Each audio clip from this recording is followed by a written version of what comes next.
Nick, you are editor-in-chief of the libertarian Reason.com and Reason TV. You have talked about the fact that you have used both legal and illegal drugs recreationally. Interestingly, you once lived on a street called Stoner Avenue. You did not use illegal drugs while living there, which ruins the story a little bit. But what is your take seriously on recreational drug use? Is there a danger involved in them? I'd say the only danger is that oftentimes you run out. Our motion, legalize drugs, and the team arguing against the motion. First, Nick, if you need an extra 30, you've got it. Well, I'm going to try and channel methamphetamine that Asa was talking about, so hopefully I'll need only about 3 minutes. All right. Well, but, first, before you start, because I want to introduce you, and I also want to tell our radio audience a reminder of where we are. We are halfway through Legalizing Drugs. The editor-in-chief of Reason.com and Reason TV. He's the author of the Declaration of Independence, TS, and described as one of the foremost libertarians in America. Ladies and gentlemen, Nick Gillespie. Thank you. And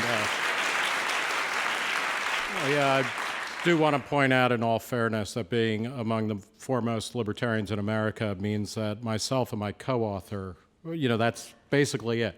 So, you've heard from a self-described soldier in the drug war. You've heard from a general, a commander, former Drug Enforcement Administration personnel in the drug war. You'll hear from a medic in the drug war. I present myself simply as a conscientious objector in the war on drugs. Let me explain a bit of why I think we should legalize drugs. And the first, I want to make two large points. First is, let's look at this war on drugs, which is supposedly, the light is at the end of the tunnel. We're going to bring the troops home by Christmas. This is what Asa Hutchinson was saying, essentially, when he's saying, look, it's been working pretty well these past 30 years. Drug use is down. If we get rid of the war on drugs, drug use will go up. So I want to talk about that, and then I want to address some of the things that Paul previewed for you. And first and foremost, I want to make this statement, and half of you in this audience, if you are representative, are with me in your action in what economists call revealed preference. Using drugs is not immoral. It is not addictive for 99% of people, and there's nothing wrong with it or to be ashamed about with it. Look, any program, it's not a war on drugs. It is a war on racial, ethnic, and age-based minorities because it's kids who get wrapped up in the war on drugs. It's not old people. Any program that has such disparate impacts as the ones that Paul was talking about should come under scrutiny regardless of its intentions and its champions. As a 2005 cost-benefit analysis of the war on drugs by the super conservative American Enterprise Institute, which looked at the effectiveness. The conclusion by David Boyum and Peter Rother was American drug policy has little to show by way of success for that $2.5 trillion that John mentioned at the beginning of the program. And they claim it is surely reasonable to ask those who would maintain the status quo for some basis for believing the additional expense and suffering of putting hundreds of thousands of people a year in jail are justified. Another AEI scholar, and AEI, you'll remember it from the Iraq and Afghanistan war. This is a think tank that has never met a war it doesn't like. Mark Perry, an economist at AEI, has pointed out that between 1970 and 2010, annual spending on drug control has gone up 10 times, adjusted for inflation, while the addiction rate has remained flat. In other words, we have become the world's largest jailer nation without seriously getting better outcomes. The only other place where we stand for that kind of massive increase in spending with flat or declining results is public education, which is no model for any kind of program going forward. Across every conceivable front, the war on drugs is losing the battle for hearts and minds. A recent Rasmussen poll, which is a right-leaning pollster, 8% of people think we're winning the war on drugs. A century of failure because it starts with the 1914 Harrison Narcotics Act, or Controlled Substances Act, has finally woken Americans up to the simple fact that prohibition exacerbates all of the social problems it is supposed to ameliorate. It doesn't make things better, it makes everything worse. Despite attempts to stem the supply of drugs, the amount and quality of drugs continues to go up while the inflation-adjusted price goes down. as Washington State and Colorado were voting to legalize marijuana. Californians voted to change its mandatory sentencing laws that grew out of concern about drug crime because its prisons are choked by nonviolent drug offenders while they have to let rapists and murderers out. The Rand Corporation and other think tanks have found no consistent correlation between a nation's legal regime towards drugs and use rates. So in some countries you have lax drug laws and high use rates or low use rates. In places like America, we have stern drug laws and high use rates. It's not clear what's going on. We do know in Portugal, which decriminalized all drugs, that use rates and addiction rates went down because people got better information and they were more willing to come forward before they developed problems. So, if you're concerned about the effects of drug use on society, you should reject the failed policies pursued by often well-meaning but seriously misinformed drug warriors, also known as the loyal opposition here. While such basic empirical scrutiny alone should convince all observers to consider an unconditional surrender in what is rightly called America's longest war, I want to make a brief case for what I call pharmacological freedom, or granting adult Americans the broadest possible rights to choose what substances we put into our bodies. And here's where I go into the meth round, because I'm running out of time. This should be recognized. Pharmacological freedom should be recognized as a basic right. Over the past several decades, we have become a drug-taking culture, and we all believe in what DuPont used to advertise as better living through chemistry. We take drugs to change our cholesterol levels, to change our work habits, to change our moods. None of this is going away, nor should it. We do all sorts of things to make ourselves look and feel better. To the extent that we might be able to use drugs that are currently arbitrarily deemed illicit, not just illegal, but illicit by the government, the better. Ladies and gentlemen, if we don't have the right literally to change our mind through our personal choices, what rights do we have that are worth a damn? Now, drug legalization is not a scary prospect. It's not the radical change that its champions claim nor its opponents fear. And let me, as I'm winding down, how many of you have tried an illegal drug? Raise your hand. Anybody carrying? And if so, okay. I'll talk to you later. Nick, for our radio audience, how many hands did you see up? I think it was about 100%. All right. For use, not carrying. Okay, because otherwise I think I see Asa hitting 911 on under the table. Look, according to government statistics, fully 47% of Americans over the age of 12 have done so, a population that includes at least the last 3 presidents of the United States, which granted may constitute the strongest argument against using drugs, but drug use is a normal phenomenon. Very few people become addicts. So when we are talking about what drug legalization would look like, first off, it's all marijuana use. Vanishingly small percentage of people use drugs other than marijuana. But let me just say, I'll close with, there's not a single dimension across which pot is more dangerous than alcohol, which is pretty much all you need to know about a post-prohibition American society. It would be a lot like today, except that you would have 1 or 2 more choices in your medicine cabinet, and about 400,000 fewer people a year would go to jail. Police would be able to focus on actual criminals, and Monday mornings would be a lot easier to face. So please, think about legalizing drugs. Thank you. Thank you, Nick Gillespie. I side with Paul in the sense that the origins of drug prohibition and many of the continuing policies are inextricably, and I think incontrovertibly, linked to race or other outgroup stigma. LSD became associated with young people in the 60s. It was banned. It was legal effectively but weren't until young people 1967. considered pretty cool in the 60s? Not by old people, you know. And the same thing happened with ecstasy. How many of you, if you're over 50, you had the opportunity to use ecstasy legally until 1986. It was then demonized as a youth drug, first one that made you antisocial, then one that made you pro-social, and you'd go out to a rave and have sex all night or dehydrate.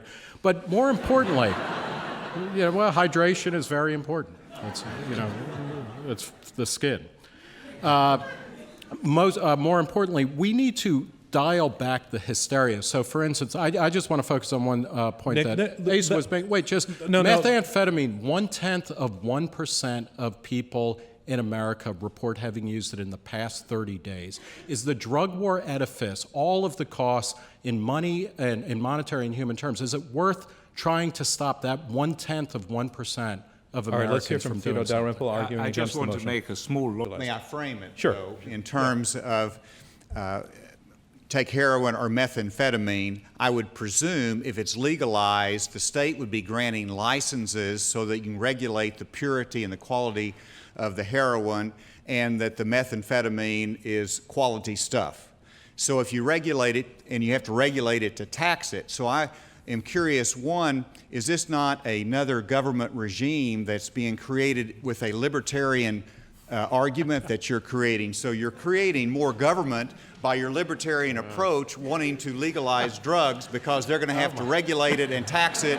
So how's that going to work?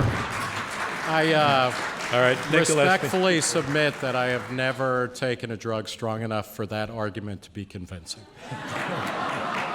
But in Colorado, the initiative that was passed for marijuana legalization was basically, it was out there, and it's a similar thing in Washington State, to treat marijuana like wine, beer, and alcohol. So it's not a question, and Theodore, I think your opposition is So it's a licensed false by one. the state.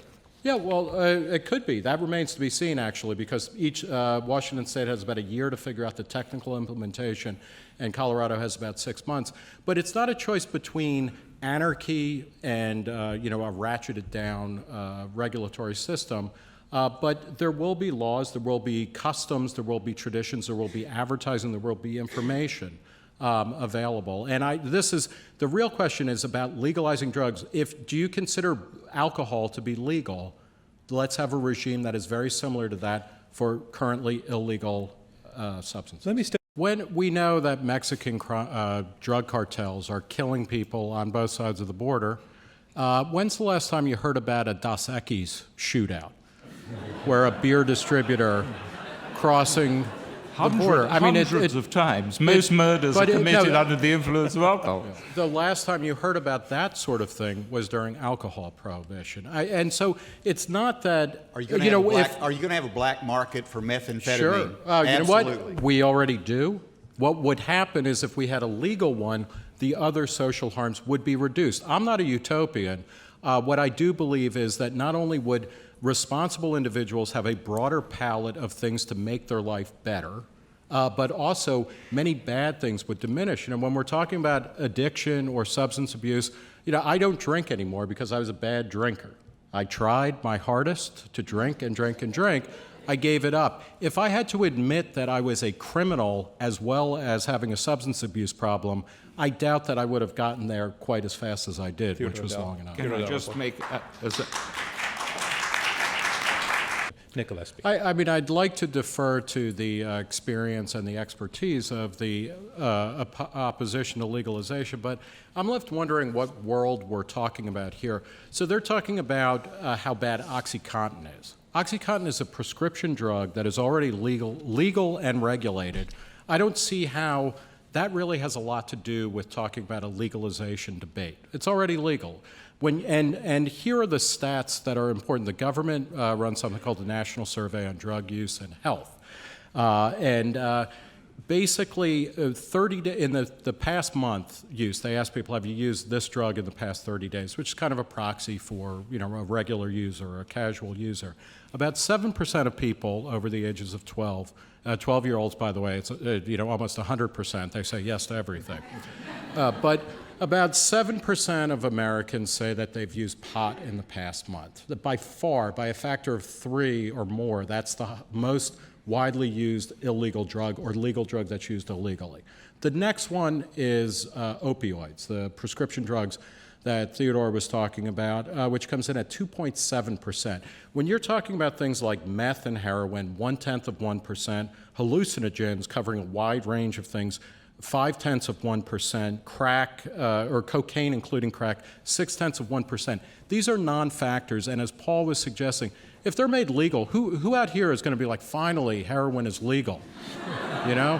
Let's go, let's try it. No, okay, that's not going to happen. It's about pot, and we all know that pot is not a dangerous drug. that pot is not a gateway drug any more than mother's milk is the ultimate gateway drug, because everybody who uses heroin started out with mother's milk. In your world, for somebody to get help, they have to admit that they're a criminal. No, you can go get treatment anytime you want to. And you don't have to admit that you've broken the law. Well, of course, you know that if somebody has a problem with an addiction and they go into a clinic, they're not going to get arrested for it. They're going to get help and they get treatment. And that's the goal in the workplace, too. If you do testing and you find a worker who has got an abuse problem, they're not sending them to the police. They're sending them to treatment. And that's the objectives of the employers, and that's working well in the workplace. And all of that effort would be abandoned if you went through legalization. All of a sudden, why would you drug test anybody? That's a good question. Why do we now? Because most people who get drug tested, you get drug tested when you're applying for a job, and that's it. It's a joke. It's a hurdle to weed out people who, on other grounds. They have random drug testing. They test pilots, and I'm glad for the testing of our pilots that fly our airplanes. What airline or trucking company or whatever is not going to regularly test people because it puts them at enormous insurance risk? These things are handled. And to talk about another market mechanism, we don't need, and this is the libertarian in me speaking, we don't need the government to test and testify to the purity of methamphetamine. We'll have fair trade methamphetamine. Well, private certification agencies, just like with coffee or biodynamic wine or organic foods, will spontaneously spring into being. Just to follow up on one point, the reason why I'm stressing marijuana goes back to some things that Paul is saying, and I don't think that the other side is fully acknowledging, which is that we live in a world where school kids tell everybody who asks them, you can get drugs easier than you can get beer, any kind of drug you want. The use ratios are pot, very much less prescription drugs, and then these tiny vanishing statistical errors of things like heroin. Even if you double or triple the heroin use, it goes from 0.1% of Americans to 0.3% of 1%. I don't think that's a reason to hold everyone else hostage who can act responsibly. I was going to go to another question, but do you want to dispute the numbers? Well, I mean, in terms of the numbers, if you're looking at marijuana use in the schools and the availability of it, I just come back to the fundamental question. If you legalize it, two things happen. One, the kids say, if it's legal for my folks, how could it be harmful? The government says it's legal now. That's a signal that it's okay. And usage goes up because of that. Secondly, the availability goes up. Nobody thinks tobacco is okay because it's legal. Hate speech is legal. Kids don't say, now I can engage in hate speech. I think, Wait. Asa, were you in mid-flow? And then I'll come back to that. No, I'm happy to take another question. So I'll let you finish, Nick. No, I'm just saying that, fundamentally, look, we don't live in a democracy, by the way. We live in a limited Republican form of government which respects the rights of the minority. But I don't think anybody in America mistakes the idea that something is allowed with something being good. And if they are, then we really need to change the public education system because the kids are getting the wrong message. Yeah, but the point that Asa made, that if kids see that their parents are smoking dope, or drinking, all right, fine, but make it drinking. You don't think that there's a lesson? No, actually, what I would suggest is that when you see your parents and other adults using a drug responsibly, and we need to keep coming back to this point, drug use does not equal drug abuse. Those are two very separate things, and we can deal with them. But when you see your parents having a glass of wine with dinner and acting responsibly around an intoxicant, you learn a very strong lesson there that is going to be much more beneficial to you than if you grow up in a teetotaler house and then you have the unfortunate experience of going to Yale and Harvard, like Paul here.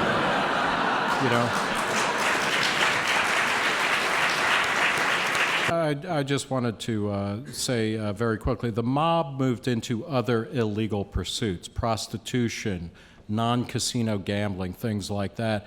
And to the extent that the cartels in Mexico might move into human trafficking, the fix there is to legalize immigration, not to try and wipe out cartels. This is what I'm saying. And the epic or the generational shift here might be the Kennedy clan. And I say this as a half Italian, half Irish, so I've got, a You're foot covered. in each camp Yeah, here. yeah. But the Kennedys went from having connections in the liquor business within a generation or two to moving into politics. Harvard and Yale again. Not a good progression. But the fact is when you legalize broad swaths of economic activity where there is a supply and a demand, peace reigns and prosperity follows. He asks, is the legalization of a drug, for example, marijuana, something that should be left to the states to decide? Who would like to take that question on? Nick Gillespie. This is a fascinating political question that the Obama administration in particular is going to have to deal with because traditionally the Democrats, or at least over the past 30 or 40 years, and Barack Obama, and actually presidents in general, assert the primacy of federal law over every matter, no matter what, whether it's funding or regulations or whatnot. I guess it's a second best answer to say that drug legalization should be left to localities or to states as opposed to a one-size-fits-all federal solution. By the same token, I do actually think that pharmacological freedom, which includes what a friend of mine calls culinary freedom, the right to ingest what you want is pretty fundamental and should probably be respected across the board rather than parceled out. But as a second best option, let's let the states and localities be laboratories of democracy and see what happens to the experiment. Let me suggest, contra the opposition, when you consider about legalizing drugs, that in fact it does increase your freedom to be allowed to take Lexapro, to take Lipitor, or to take LSD. It will not destroy you. It will not turn you into a fried brain, lesser son of Timothy Leary. It just might make your life a little more interesting, or it's an experience worth having. The status quo in the drug war is untenable and destructive for all of the reasons that my partner outlined. It is always going to be prosecuted. The drug war is always going to be prosecuted against, blacks in America, to bring it back to dear old Blighty. Blacks in America in the drug war are what Australians were to the English in World War I.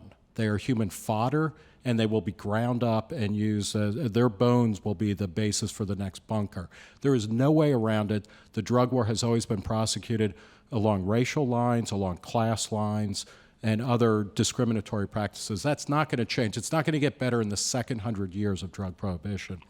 More to the point, I want you to think about, as you think about legalizing drugs, recognize, is use the same as abuse? Because that's the underlying premise of the anti-legalization movement. To say, marijuana use might go up, so what? If it's not bad, if it's no different than taking a beer, if it's not qualitatively different than having a beer or a martini, maybe that's not such a bad thing, especially because people who are high on pot are less antisocial and less destructive and less criminal in general than people who are hopped up on a Cosmotini or something like that. In the end, the legalization movement is a movement for personal responsibility where we criminalize bad behavior but not arbitrary substances. So please, legalize drugs.